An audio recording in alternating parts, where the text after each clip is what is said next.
Girl, I stopped doing these 10 things, and tell me why being single got easier.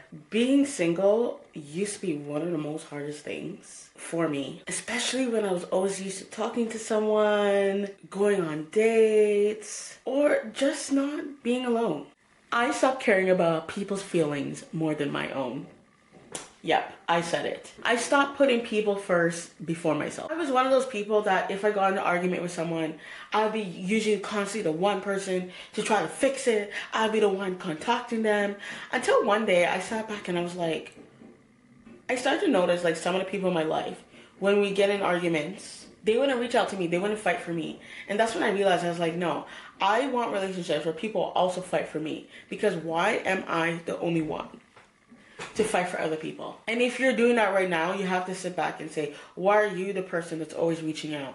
Because you'll quickly discover people don't want to put in that effort like you're putting in that effort. Guys, the chase gets tiring if you're always a person trying to problem solve the situation. Just being honest. And I found that I'm so different now. If there's a situation where the other party, which whether this is platonic or romantic, and they're not willing to fix it, I just leave it alone. I let it be, because I'm like, you know what? If the friendship is worth it enough for them, they would reach out. I've gotten to a point where it's like I'm done chasing and trying to force things. And the thing is, I've done it before with a friendship, and it's okay, but you know what? It's always in the back of your mind where you're like, okay, why wasn't I worth it enough for them to reach out to me? So it has to get to a point where you're willing to put yourself first and make sure that you're being nurtured before anyone else. And I strongly believe that you should have people who want to be around you. I believe you should have people who are reciprocal, that want to have you in their life, and they're willing to fight as much as you will fight to keep that relationship going. It's important to just have people around you who genuinely like you. And I think we spend way too much time being around people that don't like us because we really like them. And honestly, this is why I created Let's Celebrate Being Single journal, because I actually had to sit down and work through these thoughts that you're hearing through these videos and get to this point of being single and being happier. But it took some time, it took some figuring out, and I wish I had this journal. So the link is in the description if you want to get a hold of this journal and work through them as well. I stopped comparing myself to other people in relationships. And I know it's easier said than done. But I quickly realized that most people don't share the things that are going wrong. One, they don't share the things that are bothering them about their partners, nor do they share their little thoughts or doubts that they're having about your partners. Have you ever seen a couple where you admired, especially if it was a friend or something like that, and you're genuinely happy for them, and then months down the line, they make this post about their relationship, and then you are all shocked because you're like, what? I thought they were super happy. Yeah, there's a few times where I've been through that, and then literally because I was so shocked, I had to scroll back to their posts where they were like, oh my god, this person is like the stars of my life and all that stuff. And then months or years down later, you see this complete opposite post, and it's a shock. And yeah, I quickly realized that people don't share the bad parts because people always want to look good. And I can't tell you the amount of times of how silly I felt. And I had to give myself this talk and be like, Nakia, you really wasted your time and your emotions comparing yourself to someone's relationship where it didn't even work, and there was nothing like what they displayed, nothing like what they talked about. So you basically was comparing yourself to a relationship that wasn't even as good as you thought. Another thing that I had to stop doing pronto was stop feeling sad on Valentine's Day or any type of holiday, which is Christmas, wherever you have to give gift giving, because you quickly realize how much people put those holidays on a pedestal, and they get so down about it when their partner fails them. It's crazy, I know, because in my mind, I always thought that when those holidays came, like, you want to have someone so they can treat you to a beautiful dinner, give you like beautiful gifts. And don't get me wrong, I'm sure there's guys like that, but based what I've seen, girl, most of the time the amount of Facebook posts thread posts, you'll see it, people say, oh, I gave my man a gift and he didn't think of getting me anything. Basically, he forgot about it, or he pretended that he was not there, or he was too busy with work, so we didn't end up doing for Valentine's Day. Lots of disappointment. Lot. And once reality hit for me, I stopped putting those emphasis on those days. Like, literally, it became a normal day. And if anything, you want to get gift giving, you don't need a man for that. You can treat yourself to that.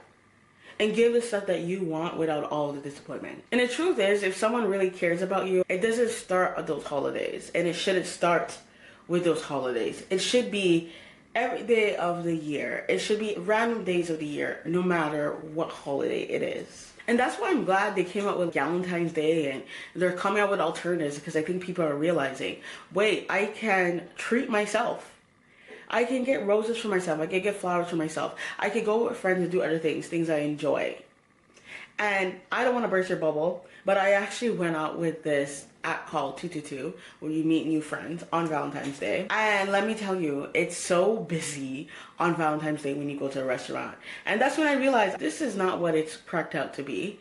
Like, the food was great, but the wait times and the service was just so slow that you get to realize, like, you're better off just going on another day if you want a nice dinner. Another thing I had to stop doing was stop depending on getting dates to occupy my time. I had to learn to occupy my time with other things. And once I did that, I found my life got better. What I mean by that is I started occupying my time with solo dates, really trying to fill up my schedule and making sure that I'm busy. I always had something to do. I always had something planned, whether that was going out for a walk, going on some type of solo date, going to a restaurant that I've been wanting to go to. But my main goal was that I was not waiting around for a man to take me somewhere in order for me to enjoy my day, in order for me to have something to do. You know how many people will go on a date just because they're bored? I think that's crazy. And hey, I have to admit, I was one of them, where I would do that. When I didn't have anything to do, I was like, okay, time to go on a date with a guy. But you quickly realize that if you replace your calendar with things that you enjoy doing, that you like to do, you won't even notice that you're missing out on going on dates, because you're enjoying yourself, you're doing things you enjoy, you're occupying your time. And I found once I did that, that's when the boredom went down, yo. Like, just doing other things with your time, going out with friends, like, you'll find the boredom goes down. You're filling it up with other things, and you're not just staying home being bored out your mind. I taught myself to stop being scared of being alone. And I know there's those normal thoughts where you're like, well, what if I die alone? Or what if no one notices when I'm gone? I need a man to do this, and I need a man to be by my side so they'll notice when I'm gone. But the reality is that's not really truly the reality, right? And if you're gonna die, you're gonna die. I had to go through a period of learning to stop avoiding myself and distracting myself with other things, aka dating, and be very intentional about understanding myself. And if we're not self-aware, we don't realize it, but sometimes we put so much emphasis in distracting ourselves so that we don't put ourselves first, or we don't have the time to just sit down and think for ourselves, and we put emphasis on other things, on filling our lives with other things that we don't realize the things that we're lacking. And then that's why sometimes we just drown. I'm speaking to myself, where I would just drown in loneliness or drown in these fears because I'm not actually taking like the time to actually talk myself through it. It's like, okay, is it really the end of the world? You have to ask these questions. It's like, is it really so bad if you are alone, especially if you don't find the right person? No, because if you do the opposite and you're really scared to be alone and you just get anybody, it can end up being a nightmare, and you bring someone in your life that you don't want to bring in your life. And once you learn to be in your own space, the things that you fear about doesn't seem so big anymore, because you get to see there's so much more to life. Like, your fears are not bigger than the possibilities or the opportunities. The next thing is, I found that when I stopped being on dating app, you quickly start to replace that free time with other things, which is awesome, a game changer. And it forces you to put yourself out there, because now you're in your mind, you're like, well, I don't want to go on apps, I don't want to depend on apps. So you're going to find communities, whether that's on Facebook groups, you go on Eventbrite, find an event, or you go on Instagram, they'll start promoting events to you, especially if you're very intentional about that. Before you know it, as you occupy your time with other things, you don't notice that you don't have that person. Yes, like once in a while it'll come to mind where you're like, oh, I wish I had that person. But it's not like a big part. It's not like 90% of your life. It's not bringing you down, because you're having fun. You're enjoying your life. You're genuinely enjoying your journey of where you are. And I think that's very important. Another thing I noticed is I put up with a lot more when I was dating, and I was very insecure with myself. I find that now my patience is short, meaning I'm not willing to accept a lot of the BS I accepted before. Like, I won't accept being disrespected. My boundaries are stronger and they are set in stone. And I'm not willing to accept a lot of things I accepted. The people pleasing has gone down. I'm not there to please you so you can like me. I'm not there to do things so you can like me. That's no longer a thing for me, especially when it comes to me. I am not afraid to say no. And this is very key, because I found that because I was so insecure, especially when dating, because there's a lot of things that go on, and you get very down on yourself. It starts to ooze out in your other relationships as well. Like, I found that I was developing very unhealthy, just like platonic relationships as well. And of course, it showed a lot in dating, where I would do things that I wasn't comfortable with, or I would let the guy pressure me into things, and I was like, oh, no. And you don't realize it, because a lot of times people pleasing could just ooze out to other parts of your life, whether that's your job. Like, I can't tell you, I spent 10 years in a job that was so toxic, where I should have left long time ago, but every time I was always trying to prove myself. And you don't realize it. It comes out in your job, it comes out in your personal friendships. Like, I remember I had friendships where I shouldn't have been in, because I was basically trying to prove myself and always talk to them about it. And it's like, sometimes you don't need to talk to people about it. You can't force someone to yield, to treat you the way that you believe you should be treated. At the end of the day, sometimes you have to cut people off. I think it's gotten easier for me to do and recognize when a relationship is a no-no, whether it's platonic or romantic. I'm not willing to accept a lot of things like I did before. My purpose has expanded, okay, beyond just getting married. And if any of you guys go to church, you understand what I mean. It's like you start going to church, and that's like this big emphasis, because that's what they celebrate. You don't see single people celebrated enough in church. You'll see a lot of times that the big milestones are getting married.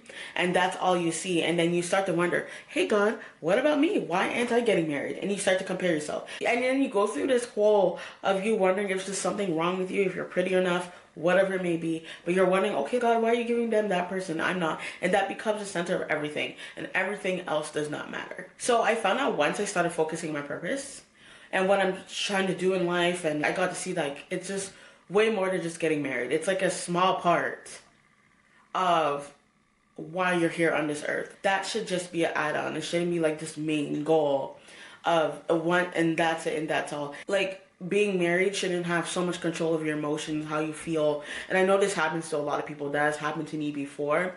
But once you open your eyes, you're like, okay, these things should not really define you. Getting a partner should not define you, define how your emotions are in life. There has to be other things that make you happy.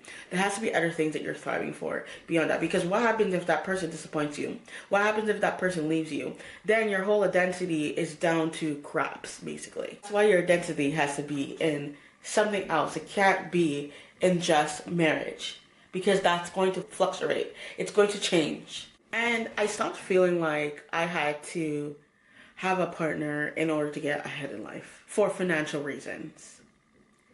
And I know you'll see a lot of stats saying, oh, when you find a person, you are financially better off and you could do more things. I'm sure. But we also have to talk about how much it's a flex to be single and be able to make the income by yourself of double what someone else. So if a couple together, for example, is making 100K and then you're doing 100K just on your own, that is a flex. Because the fact that you don't need someone to be able to live comfortably, I think that's a flex. Like, no one talks about it. Everyone always talks about, oh, you can combine incomes and you have more. But why not try to have the combined income as a single woman? There's people who will stay in a relationship just for that main benefit, even though the person's driving them crazy. If you could hold down your own fort and be in peace, why wouldn't you? Biggest thing is I stopped ignoring my intuition. I think that's very important. So if I don't feel like going somewhere, I don't go anywhere. I don't care how it makes you feel. If I feel like there's some type of ick, if I'm meeting a new person, whether dating or platonic, I ain't going anywhere. And also, I no longer give situations the benefit of the doubt. I look at it as is. What I see is what I'm getting, baby. People tell you who you are, and it's time to listen. As soon as I see yellow flags, I'm gone. I'm not accepting it. And I find just stopping doing a lot of things that I shared in this video made my single life way easier. I think a lot of the single journey is really learning about yourself and really learning to stand up for yourself and not get distracted by other things, and learning to see what you love, occupying your time with other things other than just other people. That's singlehood in a nutshell.